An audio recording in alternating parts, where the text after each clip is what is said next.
Sounds as if the rain has abated outside, so the coaching voices can be put away for questions.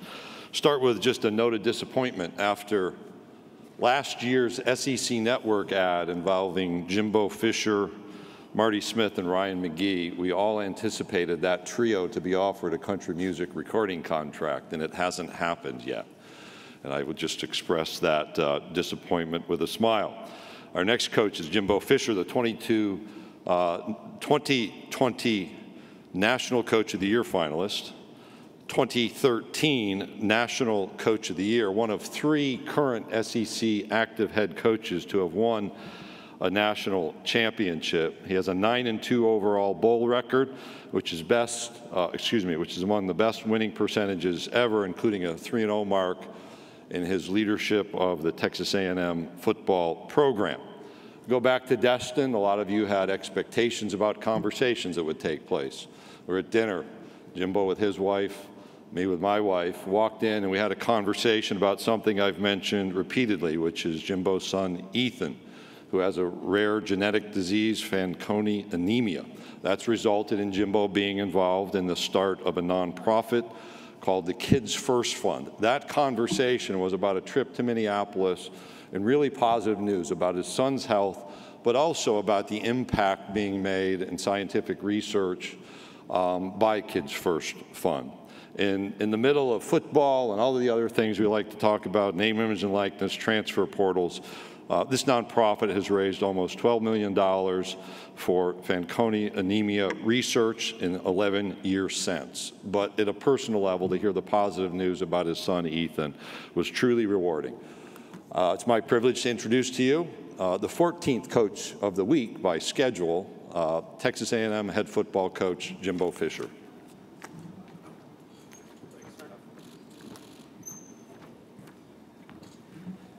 Hello, ladies and gentlemen. Great to see y'all. As we know, this time of year, it's when I get to come over here, it means we're ready to have ball, and that's the funnest time of our life as coaches. We get back to coaching and doing the things we got to do. But I hope everybody's had a good summer. We've had a good summer, busy summer, fun summer as it goes across. But excited about our football team, as everyone is this time of year. Got great new additions to the class coming in that we're excited about with some. The older guys, it's just fun watching them develop and play, and very pleased with our off season as far as it goes. But back to spring, I think some of the things that went on last year in our team, we were 8-4, and disappointed in that we didn't play as well as we needed to in some critical situations, but still very excited. We had some very young players because of injuries that had to play, and last year we had to bring those guys along slowly, but right now I think that's turned into a strength for us, and with a young center and a young tackle, and some situations occurred at corner, situations occurred at wideout that I think have let a lot of our young guys develop, that I'm very excited about our team coming up. But as everybody is, everybody in this league has players. Everybody in this league has good coaches. So it's what you do and how you play. And we can sit up here and say what we're going to do, how we're going to do it, how good we feel, but it's about what we do and creating a culture within our organization, which we feel like we have. The young guys have adapted to it very well, and I'm very pleased with our senior leadership right now, with a lot of guys jumping out and doing a really good job. You'll see 2 of them here today, in Damani and Layden.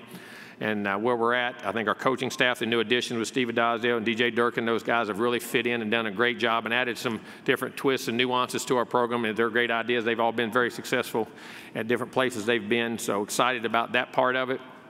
Like I say, it was one thing today. I actually saw rain. That's the first time I've seen rain in 3 months.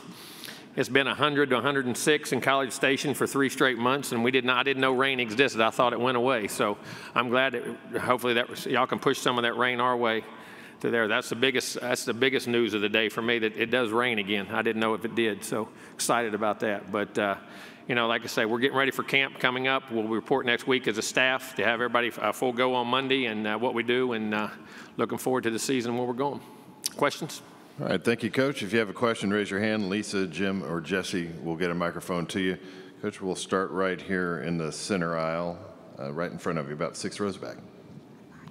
Hi, Jimbo. Jeff Spiegel, ABC 3340 in Birmingham. Yes, sir. When you look back at the press conference in May, do you have any regrets over how that was handled? Do you feel like you owe Nick an apology? And how did things stand between you and him? Listen, we're great. 2 competitive guys that go at it. Listen, we all learn from things we do in our business. You got 2 competitive guys on a topic that is very everywhere, as they say. There's no rules in this thing and where it goes, and each state has different laws and everything. And like he said, I heard a statement he made, the arguments we had in the staff room and on the basketball court and all those things. But on the basketball court, we didn't have them. We were always on the same team. So we usually had them against other people. So I have great respect for Nick. And that's unfortunately our thing went public, and that's sometimes that happens in this world. Nothing's private anymore, is it?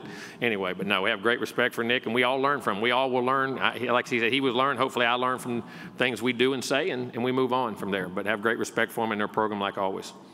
Coach, we'll go over here to our left on the second row. Coach Fisher, Drew DeArmond, WZZN Radio in Huntsville, Alabama.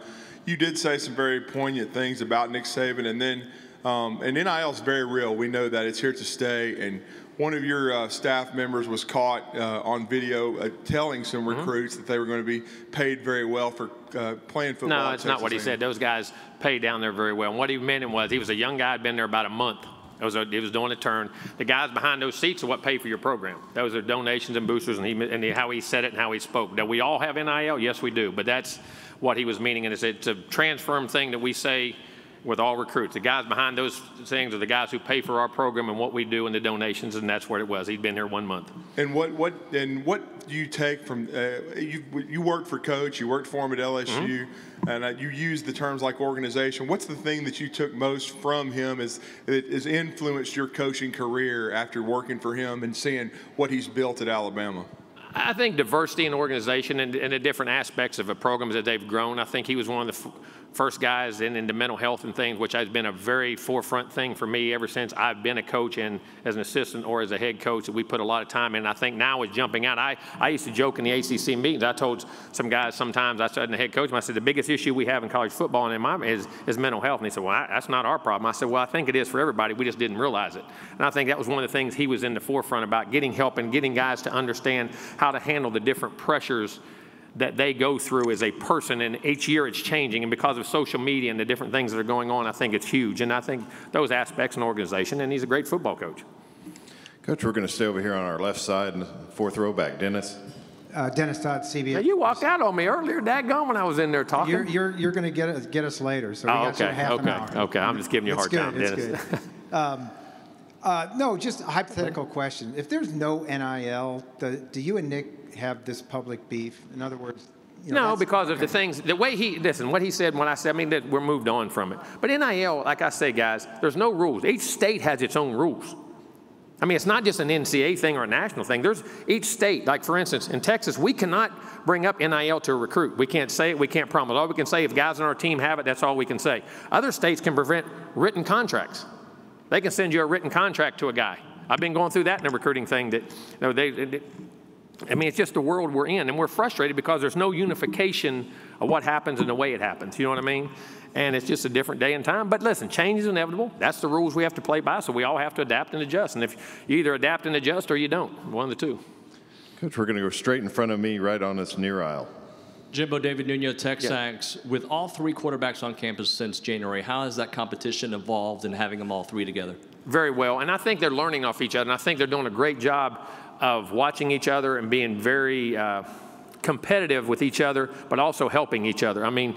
Very pleased. Finally, as I say, at the end of spring, you finally saw Max starting to grasp what we were trying to do. You saw Haynes' health really come in. He knew, and I think really in the last month, while I've seen his feet and the way he's throwing the ball has really jumped out at me. Connor, so natural and effortless, and this, as he grasps what's going on, it's going to be a fun battle. And last year we really needed three. You saw Zach in the Alabama game. As I said before, he hit a knee hit, come back from that. In the Auburn game, he actually popped his shoulder back in place, and the doctor said he could play, so he played. He went through it. You really need a third guy. And having three guys, that's rare in today's time. But I think we got three outstanding guys, and I'm very excited to work with them. Coach, we're going to go over to our right side near the back. Hey, Jimbo, Travis Brown with the Bryant College Station Eagle. Two questions. First, a lot of scheduling models thrown around. If there was three permanent opponents, which three would you like to see A&M have? And then just your overall, what are some of the strengths of your offensive line? Well, I think the scheduling model, I think, is critical, especially as conferences expand. I think the ability to get everybody to play everybody, because you're talking about a conference champion now, and not being able to play each other and make sure you do when a guy is there in school is going to be critical. And I think conference champions can be determined by now by how the schedule falls. And that's, that's never been the case. It's because you always played them all. But I think probably the model of 3 is much better because I think it gives you more consistency and, helps keep some traditional rivalries, because I think that's the one thing we're trying to do in college football that, to me, makes college football special. The rivalries of college football and trying to keep as many traditions as you can with the expanding world. Because listen, things are inevitable. They're always going to change. But if you can keep as much as you can, I think it's great. So I think that model will be there. What was the second part of your question? I'm sorry. Strength of the offensive line. Oh, the strength, which I was like I said, last year we had to play a true center, a true freshman center that only had half a camp and never played center, because we had an injury to a guy, and we had a right tackle who had to play as a freshman. And that was tough times at Limes last year. But being able to have that now, I think, has really turned into a strength, and I think is going to be a strength of our football team, one of them. Very excited about our offensive line. Coach Adagio's done a tremendous job. But he and Layden and Bryce and Trey Zoom now playing at left tackle along with Mocha, some of those other guys in the battles that are going to be had, size, athleticism. I think Steve's done a great job. And so something we struggled with early last year, I think it's going to be a really big strength of our football team. And I'll say this, in this league, you got to have guys that turnovers and big plays determine the outcomes of games more than anything, and you got to have them. But in this league, if you look in the history of it, the guys who can play in the trenches on the offensive, defensive lines have always had tremendous success. Hey, Coach, we're going to go right here in front, just on this near aisle. Good morning, Coach. Johnny Ballpark Franks with Franks Media in Nashville and Huntsville. In your coaching career, you've been very fortunate to be with programs from your assistant coaching days to now as a head coach, to be with programs where the realistic, end of the year thing is to win a national title. Yep. How does that prepare you year in and year out? Well, I think you know how to get there. I think not, all right, the expectations are, but all those places, we had a 20-game winning streak at Auburn. We won national titles at LSU. We won national titles and won 29 in a row at Florida State.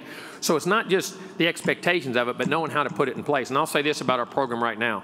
From a depth standpoint and a competitive balance, listen, when you're a great team is when your practices are so heated and so competitive and that you can't take a day off as a player because someone's taking your job. That's when you really become, and to the first time from a depth standpoint, not from a great player standpoint, but from a depth standpoint, that we're getting to that point right now at A&M at a level which I'm very excited about, with some young guys pushing older guys getting better, guys. It's going to be a heck of a battle, and it's got me the most excited. So I think when you're talking about winning national championship, it's not just understanding how to handle the expectations, it's organizing and structuring the team to get to those points. And I think we're really right now at the beginning of that stage where we can do it consistently, and I'm excited about the future of our program, really am. Okay, Coach, we're going to go over here to our left side, the fourth row. Yes, sir. Nebias Wilborn, AL.com. You earlier mentioned Calzada popping his shoulder out. One, what was that game like against Auburn, and what is Auburn getting in Zach Calzada? Listen, Zach is a tremendous human being. I have utmost respect. I hate to lose Zach. No lie. I mean, Zach is a competitor. He has tremendous arm talent. He's competitive. He's tough. He's smart. And he's a team guy. Zach will do anything in the world to win for his teams. As you say, stand in there. And as they say, when your quarterback takes shots like that and does things like that, your team has great respect and plays hard. And I think you're getting a great human being with a very talented football player. And it's going to be a pain in our tail when we play him. I know that.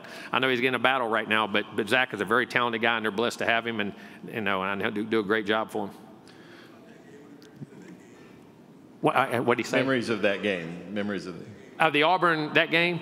I mean, looking over on the sideline and going, I got to put a walk on him, Blake Bosa. I was very confident in him, but he looked at me and those big eyes and scared. And then the ability for him to play with that shoulder, and not only play, but play well and make plays and make throws. I mean, it's one of the great memories I have as a coach, because football is a game of sacrifice. Listen, we don't want guys to ever be hurt. We don't want guys to ever play where their bodies can be injured for a long period of time. But football is a game. There's going to be times like that you have. And to me, it's just a great honor to have coached somebody that tough and that competitive. Okay, we're going to go to the right side on the far aisle, near the back. Brent Zorneman, Houston Chronicle. Jimbo, you've long had a policy that true freshmen did not talk to media. Mm-hmm. Now, how do you adjust that in the NIL days when they are now available for pay? Well, we're going through that whole process right now of how we do it, and guys that are ready for it. We're trying to make sure, it's not just that you don't want them, you want them to make sure they're ready to talk to media. You know what I mean? And we think they are, because, listen, I know y'all want sound bites and y'all want news, and freshmen are the best place to get it. I understand that part of it, but we'll make sure that those guys are the guys who are ready for it and going through it in the future. Okay, Coach, we'll go right down here in front, the second row. Bob, on the left. Hey, Jimbo. Bob Holt, Arkansas Democrat. I had a two-part question. going there against your 5th season, I know you've recruited at a high level. How do you feel about the overall strength of the program and just how you are going into season 5? And then I know obviously disappointing you don't have Anias here. I mean, kids screw up. What was your reaction to that? And what do you think? How do you think he'll respond to it and bounce Well, with back? Anias, I mean, listen, we're getting all the evidence and the things that go on, then we'll make a comment. We have no comment at this time. I feel, like I said today earlier, I feel as great about our program right now as I have since I've been there because of the depth of it, because of how we're recruiting, what we're recruiting, and I think the foresight to be, a year ago, to be 4th in the country, to be one game. We're the only SEC team with 1 loss in the playoff world to never get in the playoff. I mean, I thought we were, at that time, as good as anybody in the country. I really did. I mean, Alabama had a great team, maybe the 2nd best team, but like to have a shot in the playoff. But, hey, that's part of it. Should have won them all. I felt very good. Disappointed that we didn't play as well last year, had some injuries, but still, it doesn't matter. You still have to finish, and we didn't finish at the end. But saying all that, I like where we're at right now. I like the mentality. I think we've been to the highs, been to some disappointment right there, but we have depth and talent, and I'm looking forward to the competitive battles in practice, which are going to allow us to develop. Because, listen, you are what your habits say you are on a daily basis. And when pressure comes, that's what's coming to the surface. And you have to practice that way because you know somebody's there to take your job. It makes a lot better habits created. And I think that's what we have to do, and we have to learn to finish at the end of games. That's the thing that got us last year. Coach, we'll go right down here in front of you in the 2nd row. Philip. Philip Marshall, Auburn 247. How you doing, Jimbo? How you doing, Philip? Great to see you, buddy. You've got LSU starting quarterback. Auburn's got your starting quarterback. How crazy is all this? South Carolina's got Oklahoma starting quarterback. USC's got Oklahoma starting quarterback. Wild, wild west, isn't it? It is crazy. It's the times we're in, and that's just the world. And did you ever think it would come to that? No. But at the same time, it's not transferred. And there's reasons to transfer. I get that. But I think, sometimes I hope these guys will at least try to stick some things out at times. But there are reasons, and it makes it an interesting show, that's for sure. All right, we're going to go straight in front of me, about 4 rows back. Kirk. Kirk Bowles from the Austin American Statesman. I don't think you mentioned the 3 permanent rivals that you personally would want. And do you feel like you have everything in place there now to be a top 10 program? Yeah, I do. I mean, we've been it once. We've already done it once. We've been top 15 a couple times. We're in a position to do those things. But, I mean, of course, you want Texas. When Texas comes into the league, when that schedule comes in, you definitely, because of that rivalry. I think the LSU rivalry is a great rivalry. And then, but it's not, that's probably our 2 biggest. And Arkansas goes into that too, but I don't know if that one's, I don't think that was one of our 3 that they equated to us in what we did. But, I mean, you're going to play great teams all across the board, but you got to get those rivalries. And I would say right now, probably LSU and Texas, I think, will be definitely for sure. And I think our 3rd team on our gamut, if I'm not mistaken, was Mississippi State. It's another West team. I believe it's the way it was. I'm trying to think off the top of my head. But, I think the Texas rivalry is important. I think the LSU rivalry is important. All right, Coach, we're going to go straight down in the front, about 3/4 of the way back. Jimbo, Joseph Goodman, AL.com. This question comes from someone who transcribes interviews for a living. How do you speak so fast? You got to get your thoughts out. You want to be here? How long do you want to be here? Huh? I think if I talk slow, as much as I get information, I give you lots of information in a short amount of time. I'm a reporter's dream. Dadgum. Huh? How could y'all be complaining about that? I could sit here, I'm going to be slow and drawn out. Let me think about it and where we're going, what we're doing. You want me to do all that? Heck, I get you in, I get you out. See, you know what I'm on? It's on a limited amount of time I'm used to in coaching. You only get so many hours with the player, this stupid 20-hour rule. Well, you get 1 hour meeting. You got to get as much information in as you can. All right, other questions, raise your hand, and we'll get a microphone to you. All right, we've got one down right here in front. Glenn? You sounded like Saban when you were talking a second ago. We're from the same place, so you know it. What is your wide receiver depth without Anias, and do you hope to have him back early in the season? Like I say, I have no comment because I don't know all the information, and I'll get it. But I mean, Chase Lane is really, I really like what he did. And the thing where he was playing a year ago, I think Evan Stewart's evolution there, Devin Price, and that Moose Muhammad is a guy who played really well at the end of last year. I'm happy about him. Now, Kenyon Jackson's a guy we got, but he's been hurt off and on, so hopefully he's a big body. But these young freshmen I'm really excited about. There's some really good guys, and I mean, 3 guys that I'm extremely high on. You saw Evan, who was our MVP of our spring, which is, I've never had a freshman come in and do that.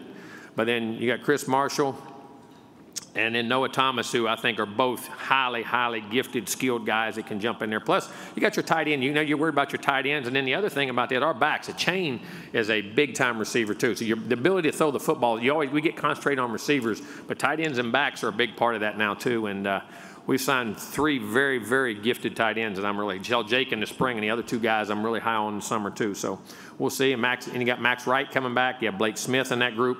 So all those guys will have a chance. So we'll see. But receiver-wise, we feel good about it. And that's why I say our passing game, we got to get better. We need to throw better. If you go back, we were throwing for 4,000 yards before people did it. Back in 3,000 and 4,000 yards at Auburn, LSU, and on those days, we were throwing it everywhere. Florida State, we did it. Jameis and that whole crew. But then we've gotten some great backs. But we have to throw the football better, and we know that, and we will. And we know how to do it, so we'll get it down. Okay, we'll go back over here to our left, second row. Bob? You got Jimbo. 2 of them in. That's good. Oh, yeah, I got another 2-parter for you. Kevin can help you out. It seems like the transfer portal players move around the league, but so do coaches. You hired, I guess, Ole Miss's defensive coordinator, DJ Durkin. What do you like about him? What's he brought to y'all? And then you mentioned, you'd like to maybe have Arkansas be one of your permanent teams. Well, I just said that's a rivalry in A&M history. You got to pick. You can only pick 2. Really, they're letting you pick 2, and then we rotate off. But DJ goes back to my days when I was at Florida State. He was at Florida, and he was a coordinator there. He was assistant coach there, and they had some great defense. They had great players, but they had a great defense. Their scheme was hard to go against. It was very sound. It was multiple, did different things, and as his players' talents changed, they changed what they did, and he was very difficult to go against at different times. And then, of course, what he's evolved to and doing different things. What I love, he's always been a 4-down guy, but he went to a 3-down package at Ole Miss because of the personnel they had, which shows you, to me, how good a coach he is, what he does, being able to adapt to his personnel. And I think his diversity, his knowledge, his wisdom, and been around a long time, and I think he did a great job for us in the spring. All right, Coach, we're straight down this middle aisle, about 3/4 of the way back. Yes, sir. Hi, Coach. Lance Griffin with Wolf Radio in Dothan, Alabama. Commissioner said earlier this week that college football isn't going back to what it was before. Yep. But he also said it doesn't have to be what it is now. What is the sweet spot for college football? What makes sense? I think some kind of uniformity. I think that's what he's talking about. I mean, change is the conference is going to change a little bit. They're going to move the rules. But I think the NIL, the uncertainty of NIL and the difference in the rules per state, what you can do and how you can do it, affects recruiting. And listen, at the end of the day, we can coach all we want. You got to have good players.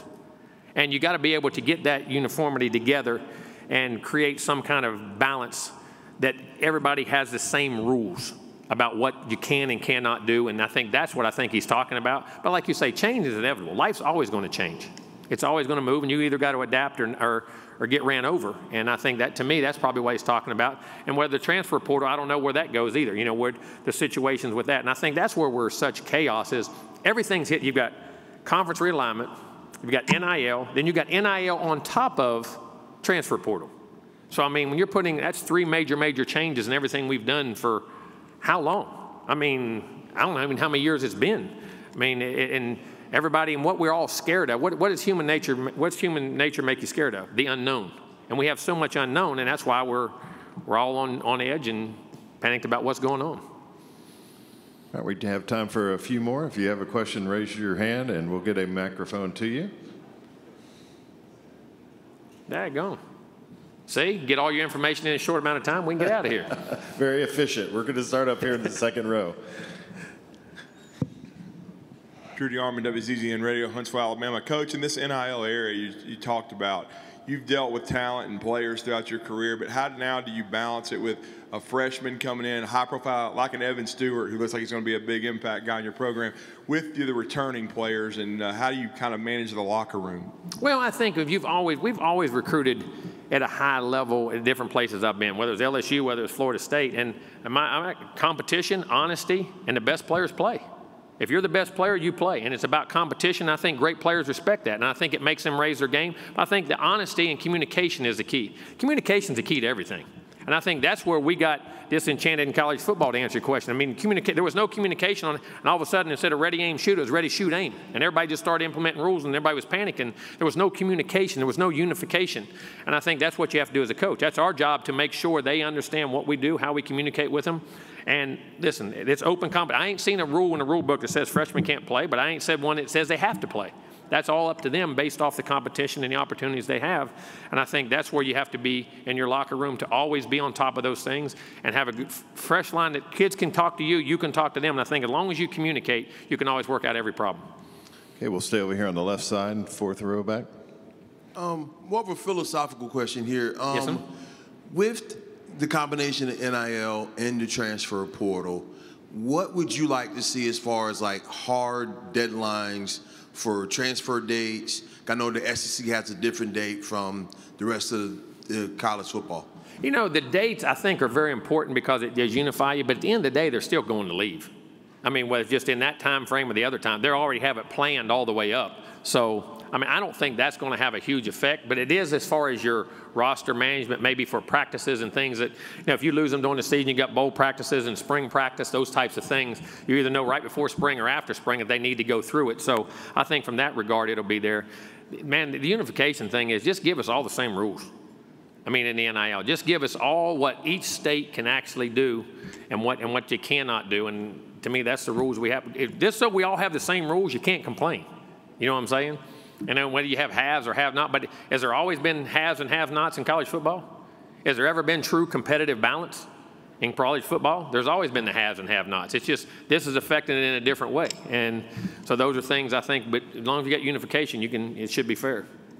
Okay, we'll go straight down in front of me, about midway back. David Nuno, Texas again. Jimbo, just with tight end being so important to your offense and Jalen moving on to the NFL, can you tell us a little bit about the guys that you have there and how they have to grow up quickly? Yeah, I mean, Max Wright, who we've moved to tight end, has done a really nice job. He's very physical, learning to become a better receiver, good hands, plays very consistent with what he's doing. Blake Smith is a guy who's really emerging out, has really good ball skills, is running, was a quarterback his whole life, but big body, athletic, very instinctive to play, learning to be physical to line of scrimmage was very important. Garza, who is a very big body guy who was hurt in the spring, we haven't seen as much of, has talent. And then we signed 3 guys. Jake Johnson, who came in the spring, 6'6", 245 pounds. That's Max's brother. Very talented, great hands, great routes, great understanding. Played very well. Didn't play in the spring game, but got hurt right at the end, but played very well. Then you have Theo Mellon, who we went to Sweden. He come over from Sweden, who I think is extremely talented. 6'5", 255 pounds. Can really run, tremendous ball skills, double move guy, and versatility. And then Donovan Green, who came from where Jalen did this, and this guy, he can do it. He was a great basketball player, 240, 45 pounds, catches it so effortless, can run and play. But now, they got to play in this league. They're very talented. How tough, how quick they pick things up. But very excited with the group. And you got to remember, the first 2 years, our first one, Jalen was a guy that played as a freshman. And our first tight end was a freshman, a JUCO transfer that we put in 1 year. So hopefully we can get that same production out of him. Coach, we'll take one final question here, second row, right yes, on sir. Mark Passwaters with Rivals. Speaking of fast talkers, what drew you to Steve Adazio when you came to replacing Josh Henson? Well, one, I coached against him when he was at Florida. Had tremendous offensive lines, very physical. Then he took the head job at Temple and had great linemen. Then he took the head job at Boston College. And we had when I was at Florida State, man, our defensive fronts were gifted. We had a lot of first, second round draft picks. They blocked them as well as anybody. And they had a couple guys in there that got drafted high, but a bunch of guys that were just blue-collar guys, and their schemes, their toughness, their physicality, and I always had great respect for Steve. The way they blocked us, the way they got after us, the physicality they played with, the consistency they played with, our guys hated playing those guys. And they knew how to do all the they were so fundamentally sound but tough. And you give a guy great talent like that, and he coached. And I think he's off my tree as far as he's tough love. He loves to coach hard, be physical, but then he puts his hand around them and loves them hard when they're off the field. And I think our personalities match. And he has a great passion to be an offensive line coach and his recruiting, and just had great respect. I've sat in head coaches me. I know how he thinks, you know what I mean, for many years, and they battled us, man. They did a great job with some guys that didn't have as much talent as we had, but, man, played great games and did a great job against us. Had great respect for him. Coach, thank you for your time this afternoon. Thank you all. Have a great day.